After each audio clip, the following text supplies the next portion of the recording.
The Star Sailors League is a breakthrough in sailing, in my view.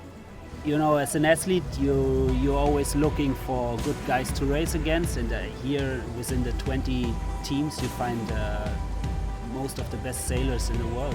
The names that there are here, well, they're the glitterati of the sport.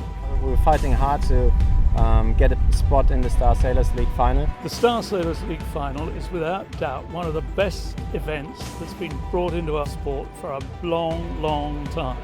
It's something that we are probably 10, 20 years ahead. Absolute highlight of the year.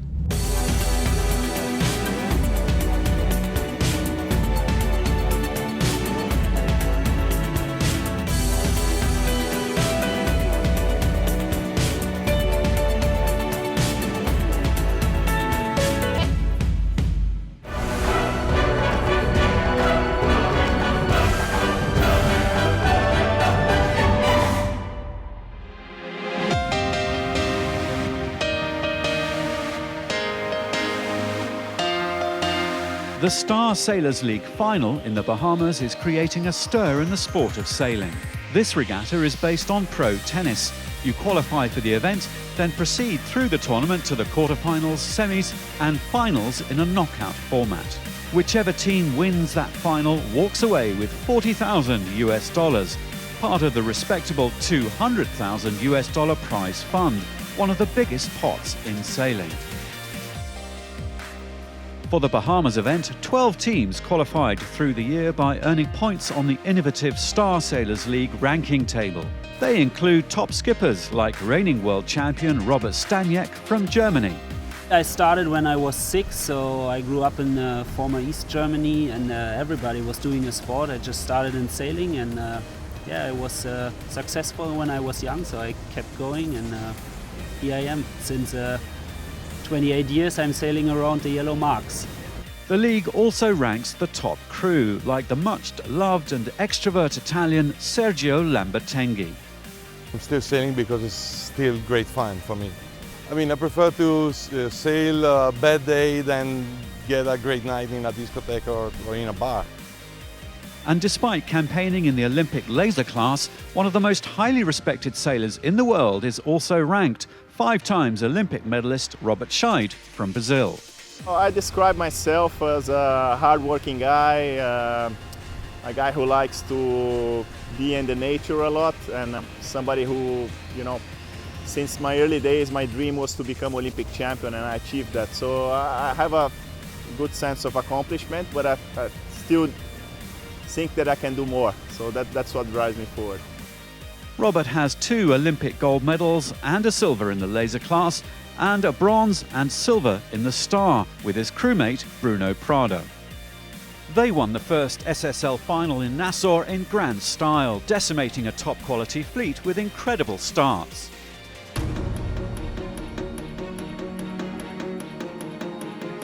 And already the Brazilians are nudging ahead.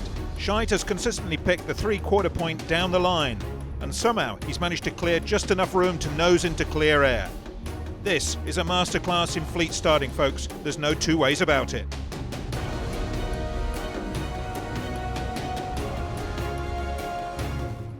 And these two working the boat in unison. They're almost dancing to the rhythm of the waves.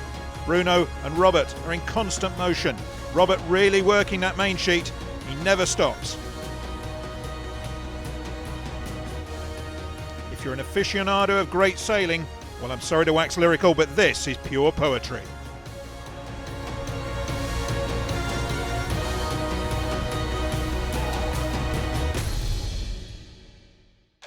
For the second Star Sailors League final in the Bahamas, the organisers invited VIP sailors from the star class, like Fredrik Lööf, gold medalist from the 2012 Olympics.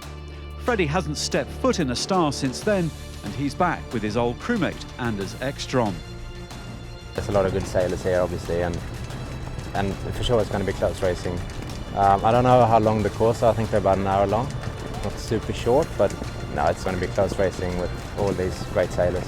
And the league also opened its doors to some of the hottest talent in other classes, like Giles Scott from Britain, reigning European and world champion in the Olympic Fin class. My star experience is up to about 3 hours now.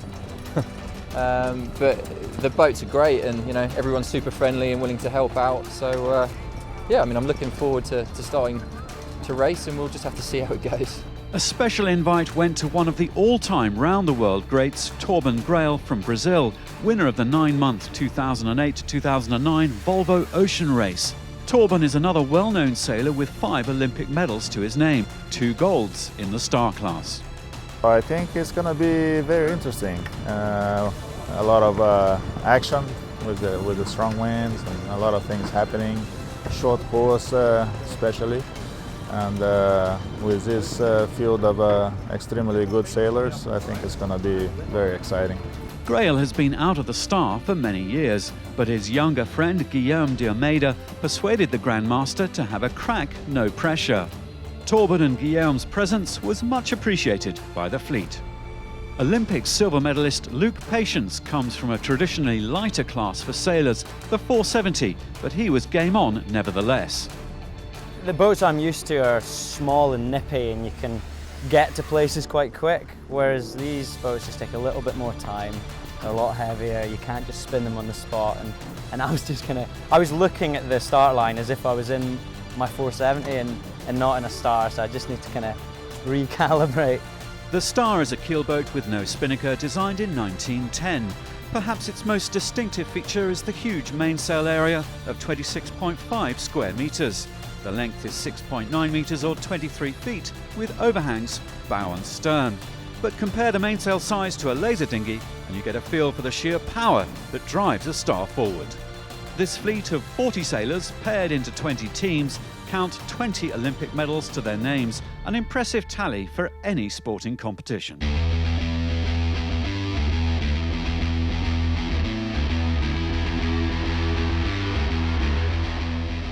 On day 1, the Greek team of Emilios Papathanasiou and Antonis Chotras hit the deck running.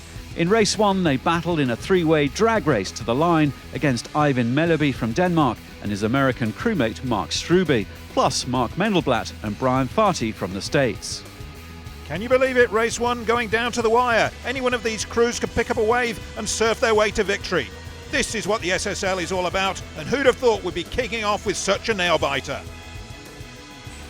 Mendelblatt and Farty, who finished 3rd overall last year, squeezed ahead to take the gun.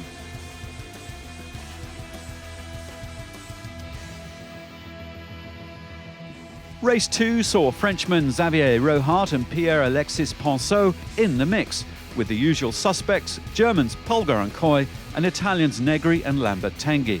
Swedes Lööf and Ekstrom were also near the front, dusting off their old partnership. And Scheidt and Prada crossed the line in 2nd, and what a day for the brilliant Brazilians. These guys are going to be a tough act to beat. Then 2 complete outsiders romped home in race 3.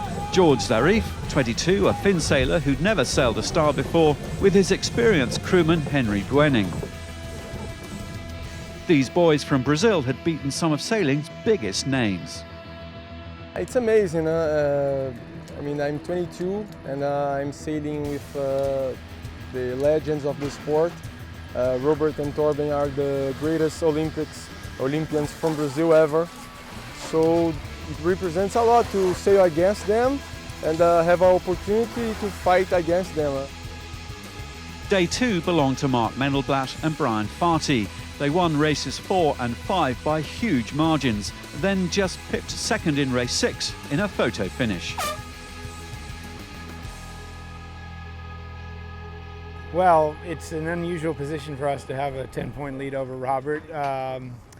There's no lead that's safe when Robert's behind you, as we all know. Robert will be coming for us tomorrow because he wants that first qualifying spot, just like we do, and hopefully we can hold on to it. Johannes Polgar and Marcus Coy also racked up good results on day 2. Johannes combines his passion for sailing with working for Audi, and both these guys were firing on all cylinders. Really exhausted, but happy man. We had a really good day. We had a 2nd and a 1st, and one that was just out of the top 10. And it was just amazing to sail so close with all these great guys. On day 3, there was a crackle in the air. This would be the last time all 20 teams raced together. The big questions were who would take the automatic pass to the semis and who would make the cut or not. Mendelblatt and Fati left the dock with a tidy 10-point lead over Scheidt and Prada in second overall, but something was out of tune with the Americans.